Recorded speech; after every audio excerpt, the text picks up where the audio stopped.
How we doing, guys? Myself, Preddie OBE, hitting you with a quick one. Real talk true season. Police officer stabbed with a machete in the head. That's it. That's it. No, but if the police are getting stabbed, that's it.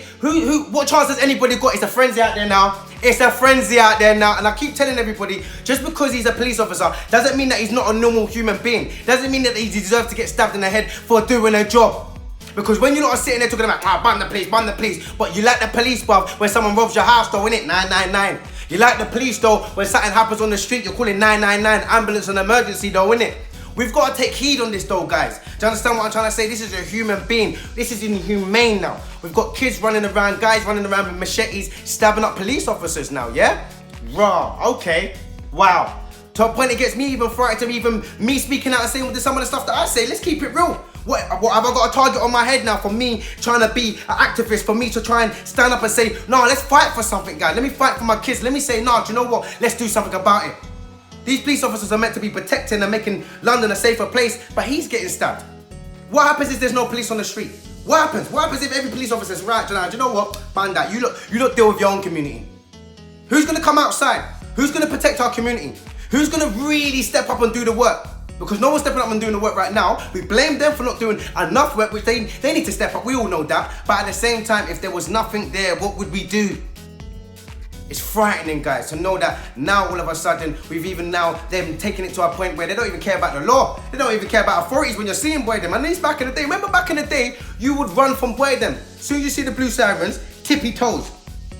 As soon as you see boy them pull you over and everything, you're not trying to pull out knife, you're not trying to pull out whammies because you know how much that's going to lead to, where that's going to go down to. Are you alright? Do you know how much sentences you're going to get now for trying to stab a police officer? Are you alright? So therefore, everybody 10 toes getting out of there. Anytime you see police back in the day, everybody ran. Now all of a sudden, no one's not running.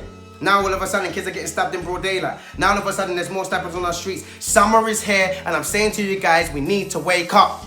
Because you're seeing deaths every single day, just as much as I'm seeing deaths. We're all seeing it. Police officers getting stabbed. Police officers doing brutality as well. So let's call it how we call it now. One got stabbed, but the other day I was seeing a police officer strangling up one youth. What a for you guys? What, you're just strangling up everybody now, abusing your authorities. And this is where everyone will say there's a balance, isn't it? This is when everyone will say, well, wait, he's got his just due. Because the other police officer that wasn't doing his job properly, he was all strangling people and everything. And now all of a sudden, this one that might have been doing his job properly gets stabbed in the head. The irony of the story is there's bad apples everywhere, guys. But it just goes to show you, please, guys, as well, step it up. Because right now you've got other police officers that's letting you guys down in the sense of the disservice. They're doing a disservice to you to get them off the streets because they don't know how to talk to the public. They don't know how to engage with the public. The guy was just parked up, you know, the guy trying to strangle man up and man's mum's wife there or mum's there, they're screaming and everything. You lot are still doing that. You lot are still trying to pull people out of their cars. Talk to people with some decorum. Talk to people with some respect. Then probably you get respect back. Probably you get the community helping you. Probably you get more support. So that needs to understand as well. There's a 50-50 line, but I still feel this is atrocious, guys. I feel this is disgusting, inhumane, that now a police officer's getting stabbed. And if we can sit there and laugh, but one day we're going to be sitting there and there won't be no police, and then what we're going to do then? I'm telling you, the army's coming. The army's coming for a lot of this. Like, everyone sits there and everyone's just watching it like, wow, I don't know if you can feel it, but I can feel something coming. And the storm's coming, guys. And if everybody thinks it's a game and a joke, and you young kids think that you got it on smash, innit? All you man then think you got it on smash, innit? Yeah? Let's keep it real. You don't think you got this body done mash. Oh, man's dropped bare bodies, not got caught red. You don't think you got this on smash, innit?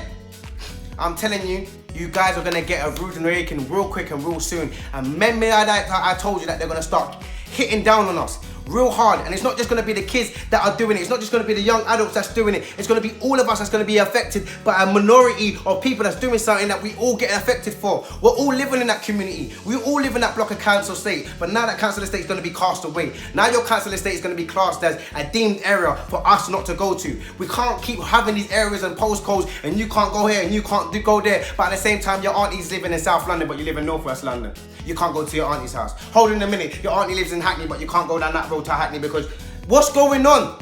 We've got family all over, but we can't have our kids walk in certain streets and walk in certain places because we want to keep repping gangs and we want to keep repping something that we don't own. Come on, talk to your kids. Let them understand that you got cousins across the water, you know? You got cousins a couple of doors down, you know? I had to growing up in my family. Had my family from Peckham and Lewisham and I had them both like, right, man don't like him. but you're at Nan's house eating chicken and rice. What do you mean you don't like him? What do you mean if you see him with your crew? Very, very sad. I think we need to understand, just because they got a uniform on doesn't mean that they're some superhero, doesn't mean that they get cast away. Like, they ain't humans, like they ain't got a son, like they ain't got a daughter, like they ain't going home and trying to provide for their family. It is a job to them as well, so we've got to understand that as well. So I just wanted everybody to take a little bit of a note and an insight, just as much as we don't like them, as much as we need them.